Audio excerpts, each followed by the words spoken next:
Well, welcome viewers to Pro Theologist Exclusive. I'm Dr. J.W. Ayub. When public spaces become sacred places, what happens when a street built for movement becomes a place of worship and is blocked? The city pauses, traffic stops, shoes line the ground, bodies bow in one direction. And what was designed for commerce, movement, policing and public access suddenly carries the weight of sacred devotion. This is not merely a question about prayer, it is a question about space, identity, law, culture, tolerance, and the meaning of this public square. When public space becomes sacred space, society is forced to ask what it permits, what it protects, what it interrupts, and what it normalizes. If you're watching on TV, if you're not, I'll explain it.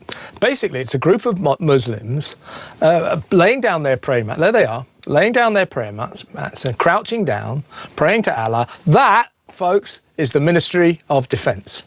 Right by the Ministry of Defence.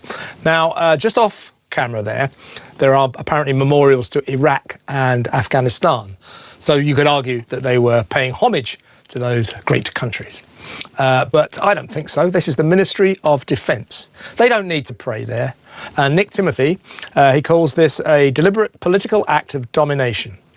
You remember, there were thousands, about 3,000 or so, Muslims gathered in Trafalgar Square a couple of months back for al fresco praying, open-air worship. And on that same day, I think it was a place called Heaton Park in Birmingham, 30,000 Islamic worshippers paid homage to Allah in the open air. Why do they have to do this? Either way, whatever you think about this, Nick Timothy says it should be banned because it is part of the Muslim creed. He says there is absolutely no need to pray outside the Ministry of Defence. Public praying is done so that Islamists can show us who's in charge and to show other Muslims and the wider public that the authorities will bend to their will. Do you think he's right? Should we ban this? 03444991000. What in the hell are they doing praying right outside the MOD? You know what they're doing. I think I know what they're doing. Let's talk to journalist Khadija Khan. Khadija, welcome to the show as always. Thank you so much, Kevin, for having me on. What do you make of this picture? I mean, you know, Muslims have got this thing where at a certain time they are supposed to get down and pray to Allah, put their mats in the direction of Mecca or something like that. You know, I don't mind that if that's part of the ritual, part of the religion. But, you know, you can't say this is random and accidental, that they go to the Ministry of Defence to publicly pray in the open air. Do you agree with Nick Timothy that this is a provocative act of political domination? I think Nick Timothy is absolutely right to criticize the display of Islamic ritual in public space. His concerns about the display of Islamic rituals in public spaces are spot on. The point that ritual prayer in shared civic spaces is inappropriate and better confined to places of worship should not be a controversial thing to say. I'm not speaking on behalf of Nick Timothy, but as it appears that he did not comment on Muslims as people, he did not question their right to worship or call for restrictions on personal belief. What he did is raise a concern about the appropriateness of religious ritual in shared civic spaces. And this is a legitimate question in any secular democracy like that of the UK. The reality is that majority of the people in this country do not want religious influence in politics and in public spaces. People, they have a right to criticize any behavior or action in public that is at odds with British way of life. And as you just mentioned, there was that this place is a Ministry of Defence. It is a symbolic gesture rather than an act of religiosity, in my opinion. Just like praying outside a Jewish girls' school in New York is a meaningful gesture. Yeah. So I think this excessive display of one particular religion in politics and public spaces is not merely a religious act anymore when it is performed with such symbols and gestures. Yeah, this is quite clearly theatrical. This is a performative demonstration. Hey, we can pray wherever we like. If we were a self-respecting nation, officials from the Ministry of Defence or maybe even the police would have said, you go and pray somewhere else. Maybe, I don't know, here's a thought, why don't you try your mosque? There's an idea. So Nick Timothy says there is quite obviously no need to pray here. He's absolutely right, isn't he? The decision to do so is symbolic and pointed. It is not welcome. We have freedom of religion in this country, which is why there are mosques. But we are not a Muslim country, and this is not welcome. It should be stopped. Now, I wouldn't want to ban Muslims from praying in the open air because, as I said earlier, you know, it is a part of their religion. If at a certain time they are called upon to lay down their prayer mat, face Mecca and pray to Allah. I don't mind that aspect of it, but if they're going to organise it along the lines of, right, let's get 3,000 people into Trafalgar Square, let's get 30,000 people into Heaton Park, let's get a group of Muslims right outside the Ministry of Defence. They are using these gatherings, these religious worship gatherings, as a political gesture. That's what they're about. They're political gestures saying we can do what we like and you can't stop us. I think it's very much clear and obvious, and it is also important to mention that a vast majority of British Muslims, they are not taking to the streets to offer Islamic rituals. Likewise, you will see people are not casually offering prayers on the streets in Muslim majority countries. Nothing in Islam requires its adherents to organize Islamic ritual prayers in public spaces, because it is believed that mosques are built for a purpose, and to practice religion freely, there are places of worship in this country as well. And in this particular case, a mosque was within walking distance. So there is no excuse for this action except to politicize one's personal religious belief. And I find it really disturbing that whenever somebody dares to question anything associated with and related to Islam, people from left, right, center, they start attacking that individual. Too many, they seem afraid to uphold the secular democratic values that we espouse as a society. In modern Britain, it seems there are some subjects that can be discussed, and there are other subjects that cannot be discussed, at least not honestly, without inviting a storm of outrage. And in my opinion, this outrage is a performative outrage, and this outrage sickens me. Not in the least because it reeks not of principled politics or constructive criticism, but naked opportunism.